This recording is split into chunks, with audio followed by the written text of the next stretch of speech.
Okay master, thank you. Praise the Lord. Master കേൾക്കാൻ കഴിയുന്നുണ്ടോ? Clear ആണല്ലോ? ഓക്കെ. ദൈവത്തിന്റെ അതിപരിശുദ്ധമായ നാമം ഇന്ന് രാത്രി വാഴ്ത്തപ്പെടുമാറാകട്ടെ. ഈ നല്ല സമയത്ത് നമുക്ക് ഒരുമിച്ച് ദൈവസന്നിധിയിലായിരിക്കാൻ ദൈവം നമ്മുടെ ജീവിതത്തിൽ ഒരുക്കിയ നല്ല സാവകാശത്തിനായി ഞാൻ ദൈവത്തെ വാഴ്ത്തുകയും സ്തുതിക്കുകയും ചെയ്യുന്നു. പ്രത്യേക ഈ ഷിക്കാഗോ പ്രയർ ലൈനിൽ ഇങ്ങനെ ഈ നല്ല സമയത്ത് നമുക്ക് ഒരുമിച്ച് ദൈവസ്ഥലായിരിക്കാൻ ദൈവം നമ്മുടെ ജീവിതത്തിലേക്ക് സാവകാശനായി സ്തോത്രം ചെയ്യുന്നു.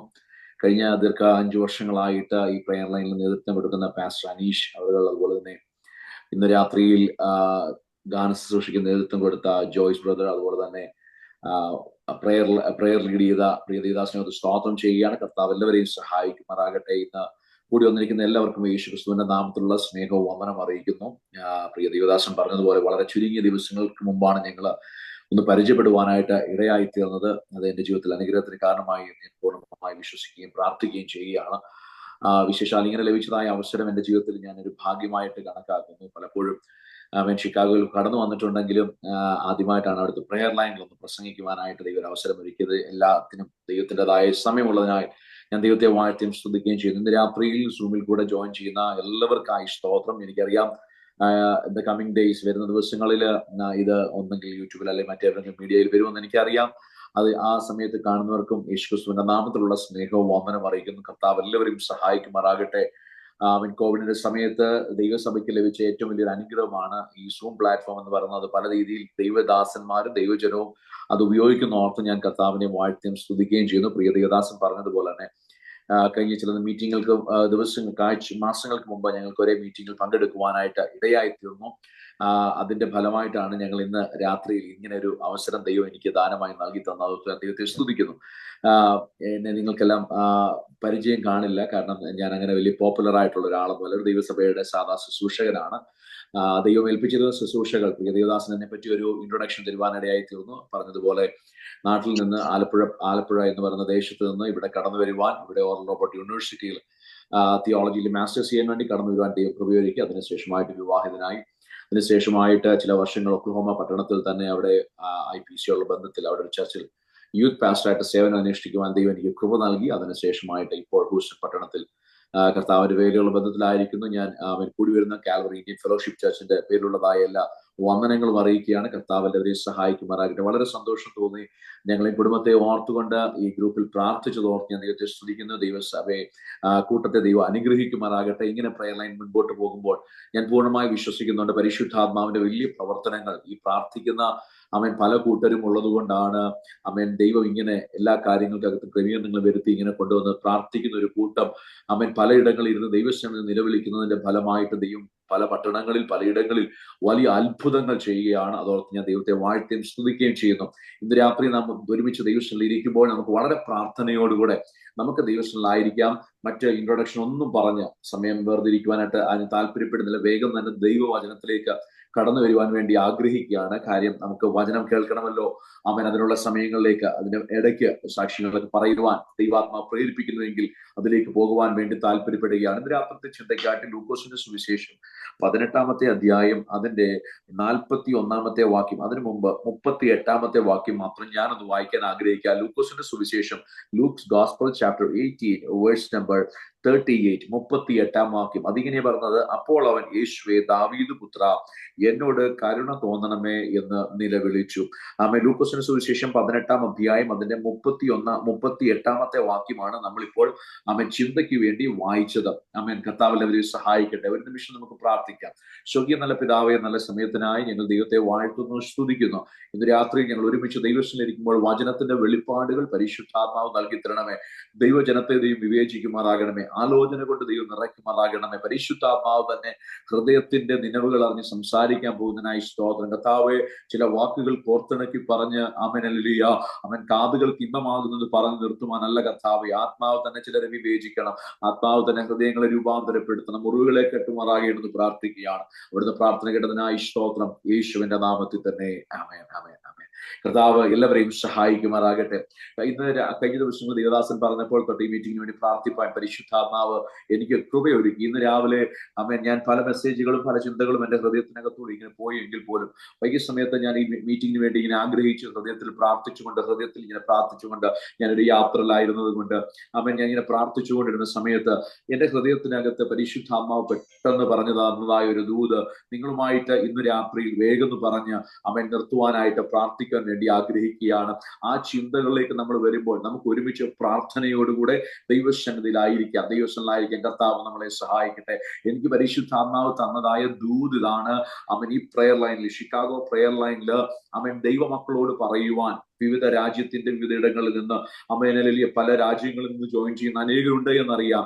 അതിന്റെ എല്ലാം മധ്യത്തിൽ നിന്നുകൊണ്ട് ഇന്ന് രാത്രിയിൽ പരിശുദ്ധാത്മാവ് തന്നതായ ദൂത് ചിലരോടൊക്കെ ദൈവത്തിന്റെ ആത്മാവ് കരുണ കാണിക്കുവാൻ വേണ്ടി ആഗ്രഹിക്കുന്നു എന്നുള്ളൊരു ദൂത് അല്ലെങ്കിൽ ഈ പ്രയർ ലൈനിൽ പറയുവാൻ ദൈവത്തിന്റെ ആത്മാവ് എനിക്ക് ആലോചന കൈമാറിയിരിക്കുകയാണ്. കരുണ ലഭിക്കാതെ കരുണ ലഭിക്കുകയില്ല എന്ന് പറഞ്ഞ് സഭയും സമൂഹവും അതുപോലെ തന്നെ കൂട്ടുകാരും വീട്ടുകാരും തള്ളിക്കളഞ്ഞ ചിലരുടെ മേല് ദൈവിക കരുണയുടെ കരം ചലിക്കാൻ പോകുകയാണ്. ആ കരുണയുടെ കരം ചലിക്കുമ്പോൾ അത് വലിയ വിടുതലായിട്ട് ജീവിതത്തിൽ വെളിപ്പെട്ടു വരുവാൻ ഇടയായിത്തീരും. ഇന്ന് രാത്രി എത്ര പേർക്ക് അതിനോട് ആമേൻ പറയാൻ കഴിയുമെന്ന് എനിക്കറിയത്തില്ല. പക്ഷെ ഇന്ന് രാത്രി ആത്മാവിൽ വിളിച്ചു പറയട്ടെ, കരുണ കാണിക്കുവാൻ കഴിവുള്ള ദൈവത്തിന്റെ സന്നിധിയിലാണ് നാം ആയിരിക്കുന്നത്. ദൈവത്തിന്റെ സന്നിധിയിലാണ് ആയിരിക്കുന്നത്. അവൻ കരുണ കാണിക്കുന്ന ദൈവമാണ്. എന്നോട് പരിശുദ്ധാത്മാവ് പറഞ്ഞ ദൂത് ഞാൻ പ്ലെയിൻ ആയിട്ട് പറയുകയാണ്. അതിന് ഏറ്റെടുക്കുമെങ്കിൽ ഇന്ന് രാത്രി ഞാൻ പൂർണ്ണമായി വിശ്വസിക്കുകയാണ്. ഇതിനകത്ത് ദൈവത്തിന്റെ ആത്മാവ് അത്ഭുതങ്ങൾ ചെയ്യും. ഈ പ്രയർ ലൈനിൽ ഈ രാജ്യത്തിന്റെ ഏത് ഭാഗത്തായിരുന്നോട്ടെ, ഏത് ഇടങ്ങളിലായിരുന്നോട്ടെ, ഏത് ടൈം സോണിലായിക്കോട്ടെ, പക്ഷെ ദൈവത്തിന്റെ ആത്മ പറയുക, കഴിഞ്ഞ നാളുകളായിട്ട് ദൈവിക കരുതലിന് വേണ്ടി, കരുണയ്ക്ക് വേണ്ടി ആഗ്രഹിച്ച് പ്രാർത്ഥിച്ചുകൊണ്ടിരിക്കുന്ന ചിലരുടെയൊക്കെ ജീവിതത്തിൽ ദൈവത്തിന്റെ ആത്മാവ് കരുണയുടെ കരം നീട്ടാൻ പോകുന്നു എന്ന് ഞാൻ ഇന്ന് രാത്രിയിൽ ആത്മാവിൽ പ്രവചിച്ചു പറയുവാൻ വേണ്ടി ആഗ്രഹിക്കുകയാണ്. ഇവിടെ നമുക്കറിയാം വളരെ ശക്തമായിട്ട് ലൂക്കോസിന്റെ സുവിശേഷം 18-ാം അധ്യായം പഠിച്ചു വരുമ്പോൾ, if you study looks gospel chapter 18, നമുക്കറിയാം പ്രാർത്ഥന എന്നുള്ള വിഷയത്തെ ായിട്ട് ഉപയോഗിച്ചിരിക്കുന്ന ഒരു അധ്യായമാണ് 18-ാം അധ്യായം പഠിച്ചു വരുമ്പോൾ. ലൂക്കോസിന്റെ സുവിശേഷം 18-ാം അധ്യായം 1-ാമത്തെ വാക്യം തന്നെ, മടുത്തു പോകാതെ എപ്പോഴും പ്രാർത്ഥിക്കണം. ഒരു ഉപമയിൽ തുടങ്ങുക. അതിന്റെ ഉപമയുടെ ഉദ്ദേശം ഇതാണ്, പ്രാർത്ഥനയുടെ ഇമ്പോർട്ടൻസ്, എങ്ങനെ പ്രാർത്ഥിക്കണമെന്ന് തുടക്കത്തിൽ തന്നെ പറയുകയാണ്. നമ്മുടെ ഹൃദയം മടുത്തു പോകാതെ നാം ദൈവസന്നിധിയിൽ പ്രാർത്ഥിക്കണം. ഒരുപക്ഷെ ഇന്ന് രാവിലെയും ചിന്തിക്കുന്നുണ്ടായിരിക്കാം, കഴിഞ്ഞ 5 വർഷമായിട്ട് നാം ഈ മീറ്റിംഗിൽ കൂടുന്നുണ്ട്. കഴിഞ്ഞ 5 വർഷമായിട്ട് ഒരേ വിഷയത്തിന് വേണ്ടി പ്രാർത്ഥിക്കുന്നുണ്ട്. പല വിഷയങ്ങളും വീണ്ടും വീണ്ടും പ്രാർത്ഥിക്കുന്നുണ്ട്. പക്ഷെ ആത്മാവിൽ പറയട്ടെ, മടുത്തു പോകാതെ നാം പ്രാർത്ഥിക്കുന്നവരായി തീരണം. പ്രാർത്ഥിച്ചാൽ, മടുത്തു പോകാതെ പ്രാർത്ഥിച്ചാൽ, വേഗത്തിൽ പ്രതിക്രിയ നടത്തി രക്ഷിക്കുന്ന ഒരു ദൈവമുള്ളത് കൊണ്ട് ആ പ്രാർത്ഥനകളുടെ മറുപടി ദൈവം തീർച്ചയായും നൽകി തരും. ഒരുപക്ഷെ നമ്മുടെ ഹൃദയം മടുത്തു പോകാൻ സാധ്യതകളുണ്ട്.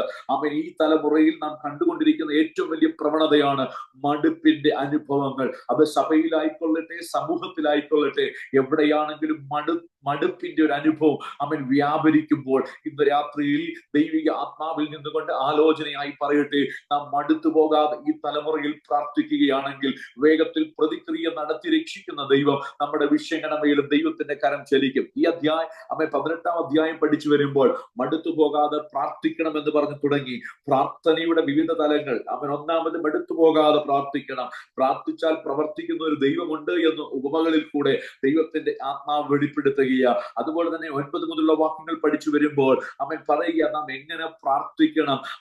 എങ്ങനെ പ്രാർത്ഥിക്കണം എന്നാ പറഞ്ഞിരിക്കുന്നത്, നമ്മെ തന്നെ താഴ്ത്തി ഏൽപ്പിച്ച് നമ്മുടെ കുറവുകളെ ദൈവത്തിൽ ഏറ്റു പറഞ്ഞുകൊണ്ട് നാം സ്വയം നീതീകരിക്കാതെ ദൈവനീതിക്ക് വേണ്ടി കാത്തിരുന്നുകൊണ്ട് നാം പ്രാർത്ഥിക്കണമെന്ന് 9 മുതലുള്ള വാക്യങ്ങൾ രണ്ടുപേരുടെ പ്രാർത്ഥനയെ വ്യക്തമായിട്ട് വിളിച്ചു പറഞ്ഞിട്ട് പറയുക, താഴ്മയോടെ പ്രാർത്ഥിക്കണം. മറ്റുള്ളവനെ പോയിന്റ് ചെയ്ത് താഴ്ത്തി കെട്ടിക്കൊണ്ടല്ല, നാം നമ്മെ തന്നെ താഴ്ത്തി ദൈവത്തിൽ ഏൽപ്പിച്ചു കൊടുത്തുകൊണ്ട് പ്രാർത്ഥിക്കുവാൻ ഇടയായി തീരണം. താഴോട്ടുള്ള പദങ്ങൾ പഠിച്ചു വരുമ്പോൾ പറയുന്നുണ്ട്, മനുഷ്യനാൽ അസാധ്യമായത് ദൈവത്താൽ സാധ്യമാകുന്നു. പ്രാർത്ഥനയുടെ വിവിധ തലങ്ങൾ. ദൈവസന്നിധിയിലേക്ക് വരുന്ന ദൈവത്തിന്റെ സന്നിധിയിലേക്ക് വരുന്ന ദൈവ പൈതലിന്റെ ജീവിതത്തിൽ അസാധ്യങ്ങളെ സാധ്യമാക്കുന്ന ഒരു ദൈവത്തിന്റെ കരമുണ്ട് എന്ന് 18-ാം അധ്യായം അതിന്റെ 27-ാമത്തെ വാക്യത്തിൽ പറയുന്നു, അതിന് അവൻ മനുഷ്യരാൽ അസാധ്യമായത് അവൻ ദൈവത്താൽ സാധ്യമാകുന്നു.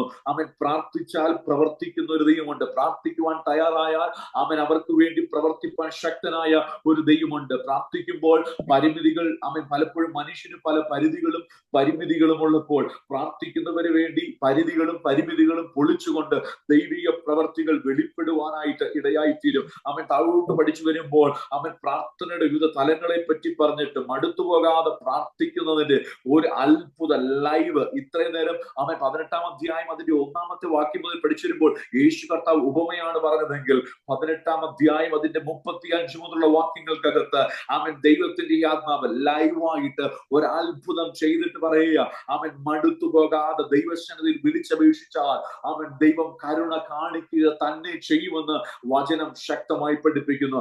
18-ാം അധ്യായം അതിന്റെ 35 മുതലുള്ള വാക്യങ്ങൾ അവിടെ എഴുതിയിരിക്കുന്നത്, അവൻ എരിഹോവിനോട് അടുത്തപ്പോൾ ഒരു കുരുടൻ ഇരുന്നു കൊണ്ട് വഴിയരികെ ഇരുന്നിരുന്നു.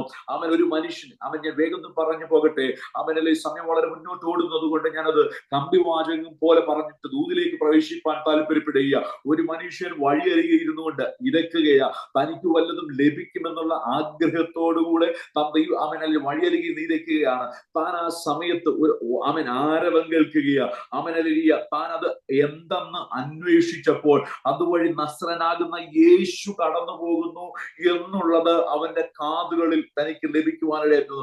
താൻ ഒരു കുരുടനാണ്, പക്ഷെ തന്റെ കാതുകളിൽ കേട്ടതായ ശബ്ദം ഞാൻ ഇങ്ങനെ പറയാൻ ആഗ്രഹിക്കുക, തന്റെ പുറമെയുള്ള കണ്ണു തുറക്കുന്നതിന് മുമ്പേ തന്റെ ആകക്കണ്ണുകൾ തുറക്കുവാനിടയായി തീർന്നു. അതുകൊണ്ടാണ് ഞാൻ ആത്മാവിൽ വിശ്വസിക്കുകയാണ്, അവൻ 38-ാമത്തെ വാക്യത്തിൽ അപ്പോൾ അവൻ കരഞ്ഞത് നസ്രനാകുന്ന യേശുവേ എന്നല്ല വിളിച്ചത്, താൻ വിളിച്ചത് ദാവീദ് പുത്ര യേശുവേ, ദാവീദ് പുത്ര എന്നോട് കരുണ തോന്നണം. ഞാൻ ഇങ്ങനെ പറയുവാൻ ആഗ്രഹിക്കുന്ന രാത്രിയില് അവൻ യേശു എന്ന നാമം അതിൽ ഒരു മനുഷ്യന്റെ പുറമെയുള്ള സൗഖ്യം കൊടുക്കുന്നതിനേക്കാൾ മുൻപ് ആ യേശുവിന്റെ നാമം അതിൽ അവന്റെ ഹൃദയത്തിലേക്ക് പതിക്കുമ്പോൾ അവന്റെ അകത്തളങ്ങളിൽ മാറ്റങ്ങൾ സംഭവിക്കുവാൻ തുടങ്ങും. ഈ യേശുവിന്റെ നാമം പുറമെ മാത്രമല്ല, ഒരു മനുഷ്യന്റെ പുറത്തു മാത്രമല്ല, അകമയുള്ള മനുഷ്യനെയും രൂപാന്തരപ്പെടുത്തുവാൻ, അവന്റെ അന്ധത മാറ്റുവാൻ ശക്തമായതാണെന്ന് ഞാൻ ഇന്ന് രാത്രി പറയുവാനായിട്ട് ആഗ്രഹിക്കുകയാണ്. അവൻ താഴോട്ടുള്ള വാക്യങ്ങൾ പഠിച്ചു വരുമ്പോൾ അവിടെ ഇങ്ങനെ എഴുതിയിരിക്കുന്നത്, അപ്പോൾ അവൻ യേശുവേ ദാവീദ് പുത്ര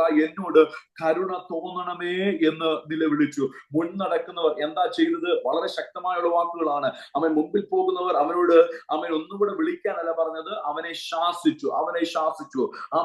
അവനോ ദാവീദ് പുത്ര എന്നോട് കരുണ തോന്നണമേ എന്ന് അധികം നിലവിളിച്ചു. നമ്മൾക്ക് വളരെ പഠിക്കാൻ കഴിയുന്ന ശക്തമായ ഒരു ക്യാരക്ടറാണ്. അവൻ എവിടേക്ക് മിണ്ടാവാക്കുവാൻ നോക്കിയോ ആ വ്യക്തിയെ പറ്റി പറഞ്ഞിരിക്കുന്നത്, തന്നെ മിണ്ടാവാക്കുവാൻ നോക്കിയവരുടെ മുൻപാകെ താൻ മിണ്ടാതിരുന്നില്ല, മറിച്ച് അതിനേക്കാൾ അധികമായിട്ട് നിലവിളിക്കുവാൻ തുടങ്ങി. ഞാൻ ഇങ്ങനെ പറയുവാൻ ആഗ്രഹിക്കുക, എന്റെ അകത്തേക്ക് ദൈവം തരുന്നതായ ഒരു ചിന്ത ഞാൻ വേഗം പറയുവാൻ ആഗ്രഹിക്കുക. ഒരുപക്ഷെ നമ്മുടെ പ്രാർത്ഥന ജീവിതത്തിന്റെ മധ്യത്തിൽ നമ്മുടെ സാഹചര്യങ്ങൾ, നമ്മുടെ ഭവനത്തിലുള്ളവർ, നമ്മുടെ തലമുറയിലുള്ളവർ, നമ്മുടെ സഭയിലുള്ളവർ, ഒരുപക്ഷെ നമ്മുടെ അടുത്തുള്ളവർ ഒരുപക്ഷെ പറയുന്നുണ്ടായിരിക്കാം, ദീർഘനാളുകളായി നീ പ്രാർത്ഥിക്കുന്നുണ്ട്, ദീർഘനാളുകളായി നീ ഘോഷിക്കുന്നുണ്ട്, ദീർഘനാളുകളായി യേശുവിനെ നീ വിളിക്കുന്നുണ്ട്, പ്രാർത്ഥിക്കുന്നുണ്ട് എന്നൊക്കെയും പലപ്പോഴും പറയുന്നുണ്ടായിരിക്കാം. നിർത്തുവാൻ വേണ്ടി മതി എന്ന് പറയുന്ന പലരും ചുറ്റുപാടുമുണ്ടായിരിക്കാം, സാഹചര്യങ്ങളുണ്ടായിരിക്കാം. പക്ഷേ ഒരു ദൈവ പൈതലിനെ സംബന്ധിച്ചിടത്തോളം മിണ്ടാതാക്കും തോറും അതിനകത്ത് ഏറ്റവും ശക്തമായി നിലവിളിക്കുമെങ്കിൽ, അതിന്റെ മധ്യത്തിൽ നിലവിളിക്കുമെങ്കിൽ ദൈവം അത്ഭുതങ്ങൾ ചെയ്യുവാനായിട്ട് ഇടയായിത്തീരും.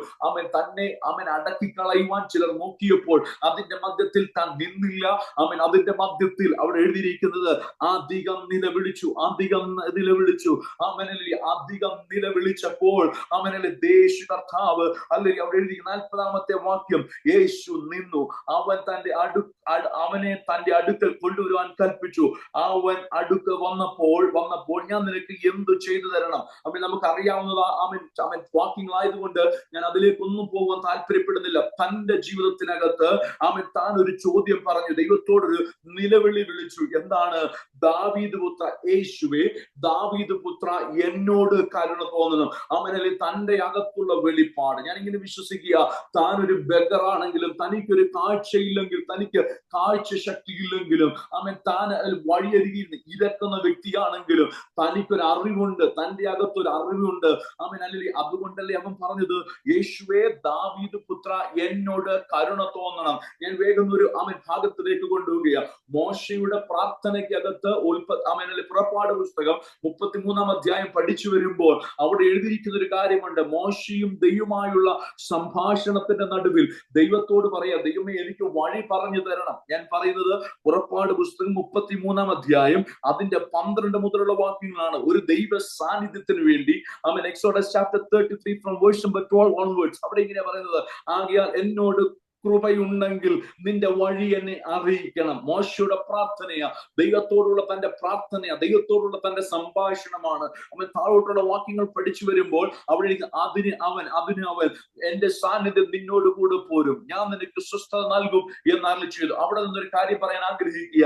ദൈവിക സാന്നിധ്യം നമ്മുടെ ജീവിതത്തിൽ വെളിപ്പെടുമ്പോൾ നമ്മുടെ ജീവിതത്തിൽ സ്വസ്ഥതകൾ വ്യാപരിക്കുവാൻ ഇടയായി തീരും.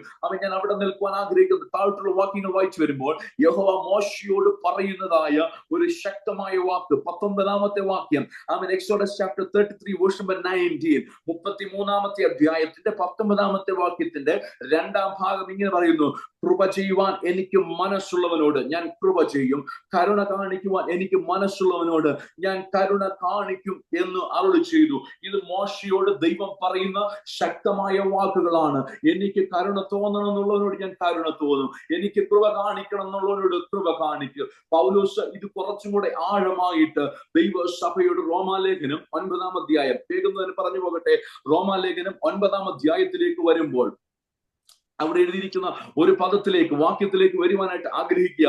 റോമാലേഖനം 9-ാം അധ്യായം അതിന്റെ ആ വാക്യങ്ങളിലേക്ക് ഞാൻ വേഗം വരാൻ ആഗ്രഹിക്കുക. 9-ാം അധ്യായം അതിന്റെ 15-ഉം 16-ഉം വാക്യങ്ങൾ അത് ഇങ്ങനെ എഴുതിയിരിക്കുന്നു. Romans chapter 9 verse number 15 and 16, എനിക്ക് കരുണ തോന്നണം എന്നുള്ളവനോട് കരുണ തോന്നുകയും എനിക്ക് കനിവ് തോന്നണം എന്നുള്ളവനോട് കനിവ് തോന്നുകയും ചെയ്യും എന്ന് അവൻ മോശയോട് അരുളി ചെയ്യുന്നു. അതുകൊണ്ട് നോക്കണം, പൗലോസ് സഭയോട് പറയുക, അതുകൊണ്ട് ഇച്ഛിക്കുന്നവനാലുമല്ല ഓടുന്നവനാലുമല്ല കരുണ തോന്നുന്ന ദൈവത്താലത്രേ സകലവും സാധിക്കുന്നത്. കരുണ തോന്നുന്ന ദൈവത്താലത്രേ സകലവും സാധിക്കുന്നത്. പൗലോസ് കുറച്ചുകൂടെ ആഴമായിട്ട് ദൈവസഭകളോട് ദൂത് കൈമാറുകയാണ്. അവൻ കരുണ കാണിക്കുവാൻ കഴിവുള്ള ദൈവത്താൽ സകലതും സാധ്യമാണ്. അത് ഏത് വിഷയമായിട്ടുള്ളട്ടെ. ഇന്ന് രാത്രിയിൽ പരിശുദ്ധാത്മാവിന്റെ ഹൃദയത്തിൽ തന്ന ദൂത് ഞാൻ ഇവിടെ കൂടിയിരിക്കുന്ന ഓരോ വ്യക്തികളോടും ആത്മാവിൽ വിളിച്ചു പറയാൻ ആഗ്രഹിക്കുന്ന ദൂത് ഇതാണ്. ദൈവിക കരുണ നമ്മുടെ ജീവിതത്തിൽ വെളിപ്പെടും. അസാധ്യമെന്ന് പറഞ്ഞതിനെ സാധ്യമാക്കി തീർക്കുന്ന ഒരു ദൈവത്തിന്റെ കരമുണ്ട്. എത്ര പേർക്ക് ആമേൻ പറയുവാൻ കഴിയും? ഇന്ന് രാത്രി ആത്മാവിൽ നിന്നുകൊണ്ട് ചിലരോട് ദൂതായിട്ട് വിളിച്ചു പറയുക, കഴിഞ്ഞ നാളുകളിൽ നിന്നെ മിണ്ടാവാക്കിയവരോട്, കഴിഞ്ഞ നാളുകളിൽ മതിയെന്ന് പറഞ്ഞവരോട്, ഈ ദിവസങ്ങളിൽ നിങ്ങളുടെ ജീവിതത്തിനകത്ത് ദൈവിക കരുണയുടെ കരം ചലിക്കുമ്പോൾ അസാധ്യങ്ങളുടെ താഴ്വരകളെ സാധ്യതകളുടെ താഴ്വരയാക്കി ദൈവം മാറ്റുക തന്നെ ചെയ്യും. വചനത്തിൽ പറഞ്ഞിരിക്കുന്നുണ്ട്, ഈ താഴ്വരയിൽ അനേക കുഴികളെ വെട്ടുവീൻ. നിങ്ങൾ കാറ്റ് കാണത്തില്ല, കോൾ കാണത്തില്ല, എങ്കിലും ഈ താഴ്വരയിൽ കുഴികൾ വെട്ടണം. താഴ്വരയിൽ കുഴികൾ വെട്ടി അവിടെ എഴുതിയിരിക്കുന്ന ഇങ്ങനെയാ, കാറ്റും കോളും ഇല്ലെങ്കിലും ദൈവിക പ്രവൃത്തികൾ ചലിച്ചപ്പോൾ ആ കുഴിച്ച കുഴികൾ മാത്രമല്ല, ആ താഴ്വര പോലും വെള്ളം കൊണ്ട് നിറയുവാൻ ഇടയായി തീർന്നെങ്കിൽ ഇന്ന് രാത്രി പറയട്ടെ, കഴിഞ്ഞ നാളുകളിൽ പ്രിയ ദൈവവേദന വിശ്വാസത്തോടു കൂടി എടുത്തു വെച്ചതായ ചില കാൽച്ചുവടുകൾ നിനക്ക് ആരിൽ നിന്നും കരുണ ലഭിക്കാൻ സാധ്യതയില്ലാത്തയിടത്ത് ദൈവിക കരുണ നിന്റെ ജീവിതത്തിൽ ചലിച്ച് അസാധ്യം എന്ന് പറഞ്ഞതിനെ ദൈവം സാധ്യമാക്കി തീർത്തെങ്കിൽ ആ ദൈവത്തിന് ഇന്നും പ്രവർത്തിക്കുവാൻ കഴിയും. ആ ദൈവത്തിന് ഇന്നും നിന്റെ ജീവിതത്തിൽ ചലിക്കുവാൻ കഴിയും. അസാധ്യമെന്ന് തോന്നുന്നതിനെ സാധ്യമാക്കി തരുവാൻ എന്റെ ദൈവത്തെ കൊണ്ട് കഴിയും. ഒരുപക്ഷെ നമ്മുടെ ഹൃദയത്തിനകത്ത് ചിന്തകൾ കാണും, ഇത് അസാധ്യമാണ്. വേഗം എന്റെ ഹൃദയത്തിലേക്ക് വന്നതായി ചിന്ത ഞാൻ വേഗം പറയട്ടെ. ഞാൻ ഈ അധ്യായത്തിൽ മാറിപ്പോകുകയില്ല, പക്ഷെ പരിശുദ്ധാത്മാവ് എന്നെ അങ്ങോട്ട് ഡൈവേർട്ട് ചെയ്യുന്നുണ്ട്. ഞാൻ വേഗം പറഞ്ഞു പോകട്ടെ. യിരെമ്യാ പ്രവാചകനെ കുറിച്ച് നോക്കണം. യിരെമ്യാ പ്രവാചകന്റെ പുസ്തകമൊക്കെ നാം പഠിച്ചു വരുമ്പോൾ താൻ ശക്തമായ ദൂതുകൾ വിളിച്ചു പറഞ്ഞു. ശക്തമായ ദൂതുകൾ വിളിച്ചു പറഞ്ഞു. ദൈവത്തിന്റെ ആത്മാവ്, യഹോവയുടെ അരുളപ്പാട് യിരെമ്യാവിനുണ്ടായി. കാവൽപ്പുരമുറ്റത്ത് അടയ്ക്കപ്പെട്ടവനായി താൻ കിടക്കുമ്പോഴും തന്റെ മേൽ ദൈവിക ദൂതുകൾ വരിക.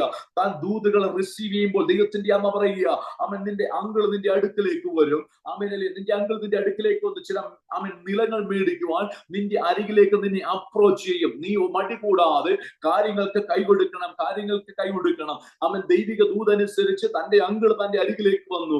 അവനിൽ ഏത് സമയത്താണ് ജനം അടിമത്തത്തിലേക്ക് പോകുവാൻ, അവൻ അതിന്റെ ഒരു പ്രോഗ്രസീവ് സ്റ്റേജിൽ നിൽക്കുമ്പോൾ, അവൻ അടിമമുഖത്തിലേക്ക് പോകുവാൻ വേണ്ടി അവൻ അതിന്റെ പ്രോഗ്രസീവ് സ്റ്റേജിൽ നിൽക്കുമ്പോൾ തനിക്കറിയാം അവൻ മുൻപോട്ട് എന്താ സംഭവിക്കാൻ പോകുന്നുള്ള ദൈവിക അരുളപ്പാടുകൾ തന്റെ അകത്ത് നിലനിൽക്കുന്നുണ്ട്. എന്നാൽ അതിന്റെ മധ്യത്തിനകത്ത് ഇരമ്യാവിനോട് ദൈവത്തിന്റെ ദൂത് പറഞ്ഞു. ഇരമ്യാവിനോട് ദൂത് പറഞ്ഞപ്പോൾ ഇരമ്യാവ് ഒട്ടും മടി കൂടാതെ ദൈവിക ആലോചന പ്രകാരം താൻ അതൊക്കെയും ഏറ്റെടുത്തു. ഞാനിത് പറയുന്നത് ഇരമ്യാ പ്രവാചകന്റെ പുസ്തകം 32-ാം അധ്യായത്തിനകത്തു നിന്നുള്ള വാക്കുകളാണ്. 32-ാമത്തെ അധ്യായത്തിനകത്തുള്ള വാക്കുകൾ. ഇരമ്യാ പ്രവാചകന്റെ പുസ്തകം 32-ാം അധ്യായം. അതിനകത്ത് നമ്മൾ കാണുന്നത് ഇരമ്യാവ് അതെല്ലാം ചെയ്ത് ദൈവം പറഞ്ഞതുപോലെ സ്റ്റെപ്പ് ബൈ സ്റ്റെപ്പ് ആയിട്ട് ദൈവം പറഞ്ഞതായ ആലോചനകൾ എല്ലാം കാര്യം ചെയ്തതിനു ശേഷമായിട്ട് താൻ ദൈവത്തിന്റെ പ്രാർത്ഥനയ്ക്ക് വേണ്ടി കയറിപ്പോകുന്നുണ്ട്. 16-ാമത്തെ വാക്യത്തിലേക്ക് വരുമ്പോൾ ഇരമ്യാവിന്റെ പുസ്തകം 32-ാം അധ്യായം അതിന്റെ 16 മുതലുള്ള വാക്യങ്ങൾ താൻ ദൈവസ്ഥലത്ത് ചെന്ന് ദൈവത്തോട് പ്രാർത്ഥിക്കുക. 17-ാമത്തെ വാക്യം, അയ്യോ യഹോവയായ കർത്താവേ, നിന്റെ മഹാശക്തി കൊണ്ടും അവൻ നീട്ടിയ ഭുജം കൊണ്ടും നീ ആകാശത്തെ ഭൂമി ഉണ്ടാക്കി. അടുത്ത പദം, നിനക്ക് അസാധ്യമായത് ഒന്നുമില്ല. Nothing is too difficult for you. അവൻ തന്റെ താഴോട്ടുള്ള പ്രാർത്ഥനകൾ വളരെ ശക്തമാണ്. താൻ ദൈവസന്നിധി പല കാര്യങ്ങൾ പറയാ, ദൈവം ചെയ്തതായ അത്ഭുതങ്ങളെ വിവരിച്ചുകൊണ്ട് അവൻ ദൈവം ആരാണെന്നുള്ള ഉത്തമമായ ബോധ്യത്തോടുകൂടെ താൻ ദൈവസന്നിധി പ്രാർത്ഥിക്കുന്നു. എന്നാൽ 25-ാമത്തെ വാക്യത്തിലേക്ക് വരുമ്പോൾ, if you read Jeremiah chapter 32 verse number 25, ഇങ്ങനെ പറഞ്ഞു, യഹോവയായ കർത്താവേ, നഗരം കൽദയരുടെ കയ്യിൽ ഏൽപ്പിക്കപ്പെട്ടിരിക്കെ നിലം വിലയ്ക്ക് മേടിച്ച് അതിനെ സാക്ഷി വയ്ക്കുവാൻ നീ എന്നോട് കൽപ്പിച്ചുവല്ലോ. തന്റെ പ്രാർത്ഥനയ്ക്കകത്ത് അവനിൽ താൻ പറയുക, ദൈവമേ അങ്ങ് പറഞ്ഞതൊക്കെയും ഞാൻ ചെയ്തു, പക്ഷേ അടുത്ത സ്റ്റേജിൽ നടക്കാൻ പോകുന്നത് എന്ത് എന്ന് എനിക്ക് വളരെ വ്യക്തമായിട്ട് ദൂതിൻ പ്രകാരം അറിയാം, ദൈവത്തിന്റെ ആത്മാവിന്റെ ആലോചന പ്രകാരം അറിയാമെന്ന് താൻ പറഞ്ഞിട്ട് ഒരു ചോദ്യം ചിഹ്നം പോലെ ആ വാക്യം അവസാനിക്കുന്ന എങ്ങനെയാ, നീ എന്നോട് കൽപ്പിച്ചുവല്ലോ. അതിന്റെ അർത്ഥം ഞാൻ ഇങ്ങനെ വ്യാഖ്യാനിക്കാൻ ആഗ്രഹിക്കുക, നീ എന്നോട് ചില കാര്യങ്ങൾ പറഞ്ഞു, നിന്നാൽ അസാധ്യമായിട്ടൊന്നുമില്ല. അവൻ അങ്ങ് പറഞ്ഞതുപോലെ ഞാൻ കാര്യങ്ങൾ ക്രമീകരിച്ചു, അവൻ അങ്ങ് പറഞ്ഞതുപോലെ കാര്യങ്ങൾ മുൻപോട്ട് കൊണ്ടുപോകുവാനായിട്ട് ഇടയായി തീർന്നു. പക്ഷേ ഇപ്പോൾ ഇതാ നഗരം കൽദയരുടെ കയ്യിൽ ഏൽപ്പിക്കപ്പെട്ടിരിക്കെ നിലം വിലയ്ക്ക് മേടിച്ച് അതിനെ സാക്ഷി വയ്ക്കുവാൻ നീ എന്നോട് കൽപ്പിച്ചല്ലോ. അടുത്ത വാക്യം ശ്രദ്ധിക്കണം. തന്റെ സംശയത്തിന്റെ മുൻപാകെ, തന്റെ ഹൃദയത്തിനകത്ത് വന്ന ചോദ്യത്തിന് മുൻപാകെ അവൻ യഹോവയുടെ അരുളപ്പാട് ഇങ്ങനെയായിരുന്നു. 26-ാമത്തെ വാക്യം, അപ്പോൾ യഹോവയുടെ അരുളപ്പാട് ഇരമ്യാവിനുണ്ടായിരുന്നാൽ ഞാൻ സകല ജഡത്തിന്റെയും ദൈവമായ യഹോവയാകുന്നു. എല്ലാവരും നോക്കണം, അല്ല നിങ്ങളുടെ ബൈബിൾ ഉണ്ടെങ്കിൽ, if you have Bibles with you, turn with me to that verse, Jeremiah chapter 32 verse number 27.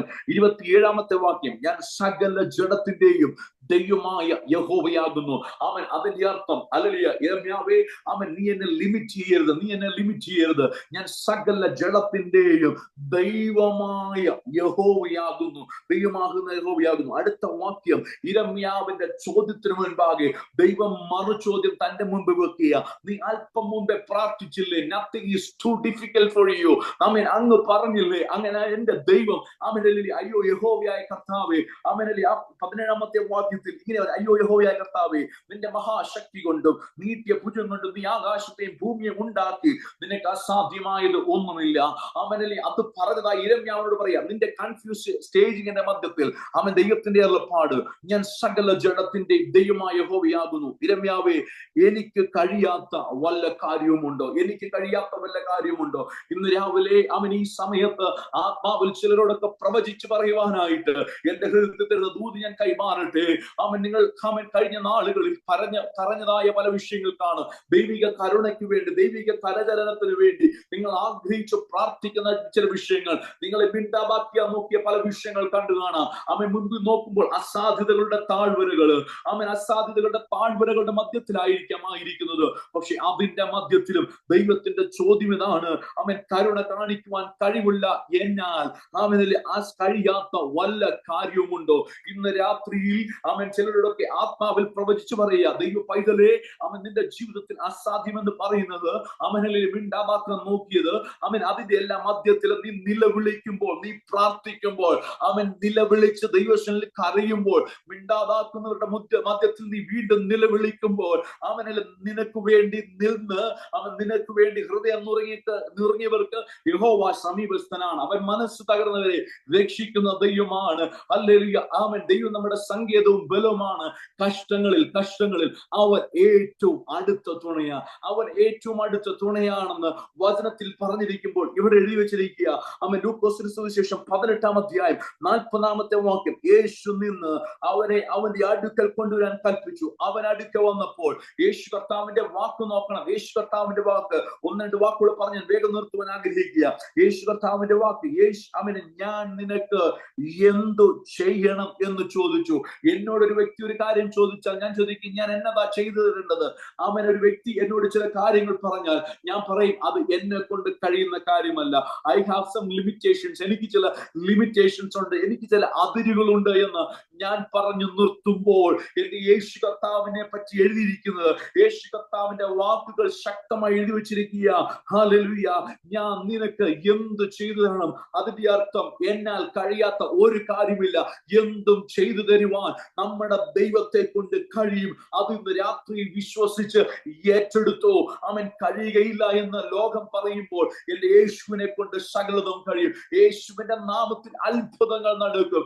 ഞാൻ വേഗം പറഞ്ഞു നിർത്തുവാൻ ആഗ്രഹിക്കുക.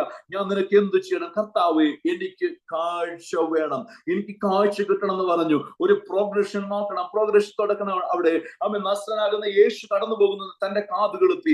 താൻ വിളിച്ച്, ദാവീദ് പുത്ര എന്നോട് കരുണ ഉണ്ടാകണം, യേശുവേ ദാവീദ് പുത്ര എന്നോട് കരുണ തോന്നണം എന്ന് പറഞ്ഞു. വീണ്ടും താൻ അധികമായി നിലവിളിച്ചപ്പോൾ, ദാവീദ് പുത്ര എന്നോട് കരുണ തോന്നണം എന്ന് പറഞ്ഞു. പക്ഷെ യേശുമായിട്ട് അടുത്തെത്തിയപ്പോൾ താൻ പറയുന്ന വാക്ക്, കർത്താവേ, ദ ലോർഡ്, എനിക്ക് കാഴ്ച വേണം. തന്റെ ജീവിതം ഒരു വിടുതലിന് മുമ്പ് താൻ ദൈവസന്നിധിയിൽ തന്റെ മുഴുവൻ ലോർഡ്ഷിപ്പും ദൈവത്തിന്റെ കരങ്ങളിലേക്ക് കൊടുത്ത്, യേശുവിന്റെ കരങ്ങളിലേക്ക് കൊടുത്ത് അവൻ താൻ വിടുതൽ പ്രാപിച്ചെങ്കിൽ യേശുവിനോട് കാഴ്ച പ്രാപിക്കുക. നിന്റെ വിശ്വാസം നിന്നെ രക്ഷിച്ചിരിക്കുന്നു.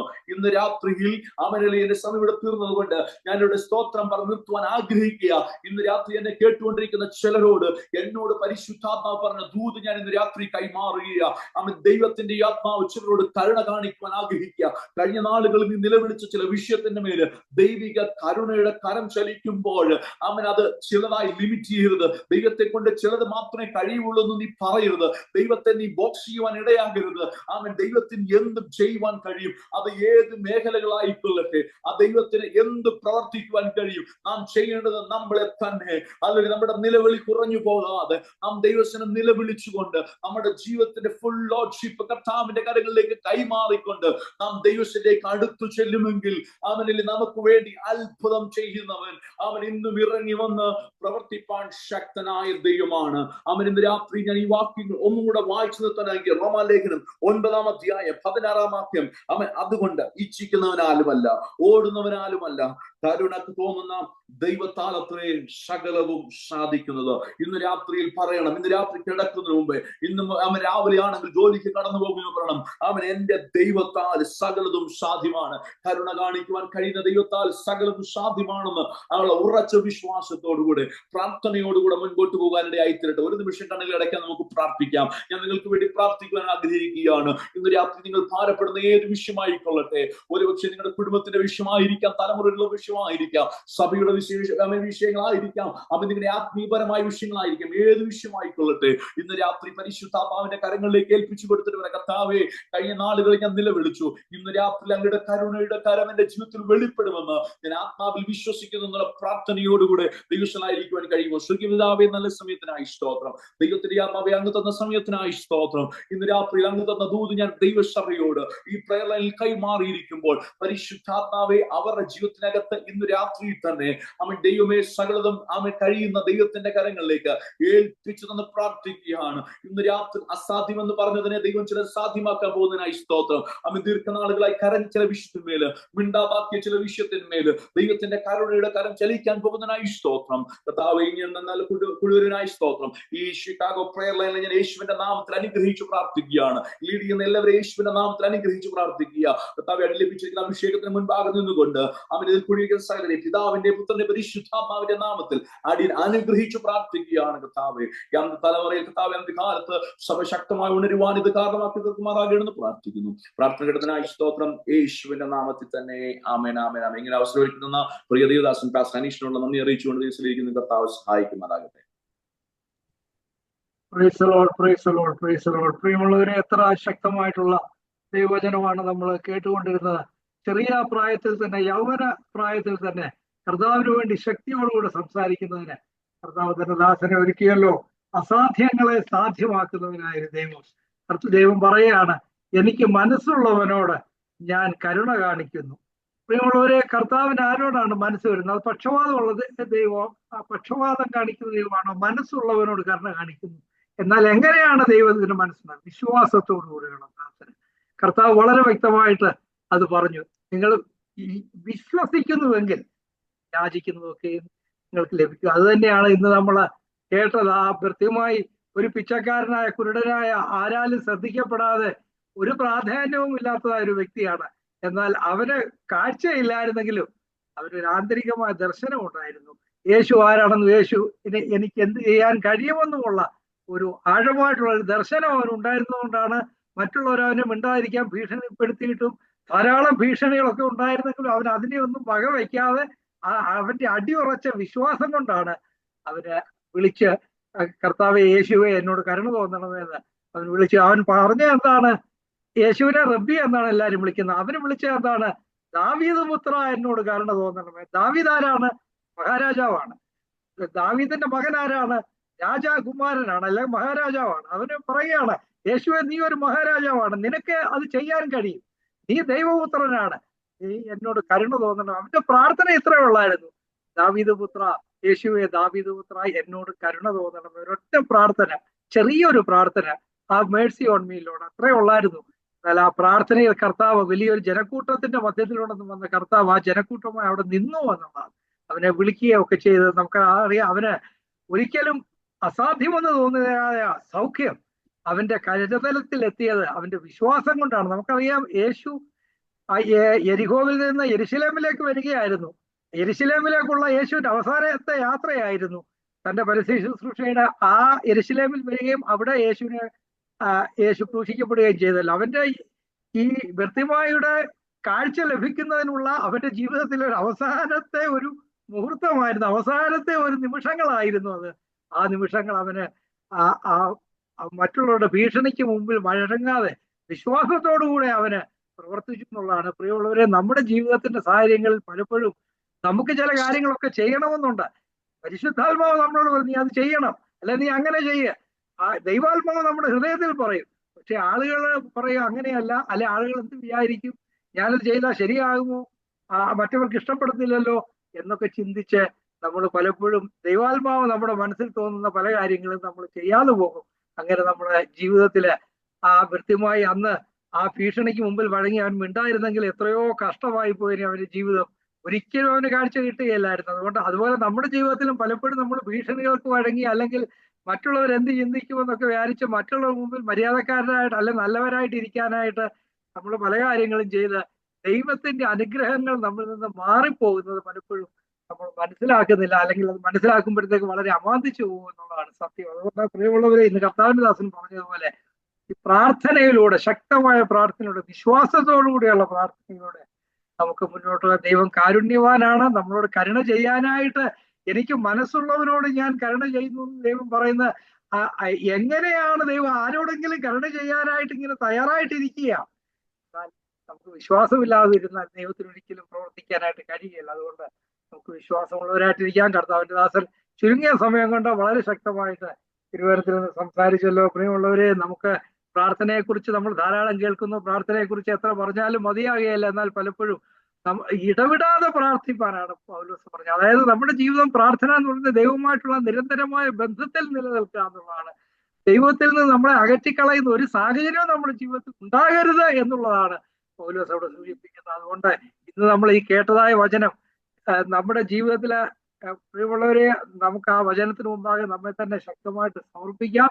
കർത്താവ് തന്റെ ദാസനെ ധാരാളമായിട്ട് അനുഗ്രഹിക്കട്ടെ. നമ്മൾ ഈ ദിവസങ്ങളിൽ പലവിധ പ്രതിബന്ധങ്ങളെ, പലവിധ വെല്ലുവിളികളെ ഒക്കെ നമ്മൾ എല്ലാവരും നേരിടുന്നുണ്ട്. എന്നാൽ ഈ വെല്ലുവിളികളുടെ മുൻപാകെ നമ്മൾ പതറിപ്പോകാനല്ല, വിശ്വാസത്തോടുകൂടെ പ്രാർത്ഥനയിൽ ശക്തരായി ആത്മാവിൽ പ്രബലരായിട്ട് നമുക്ക് മുന്നോട്ട് പോകാൻ കർത്താവ് അതിന് നമ്മെ തന്റെ ആത്മാമൂലം സഹായിക്കട്ടെ.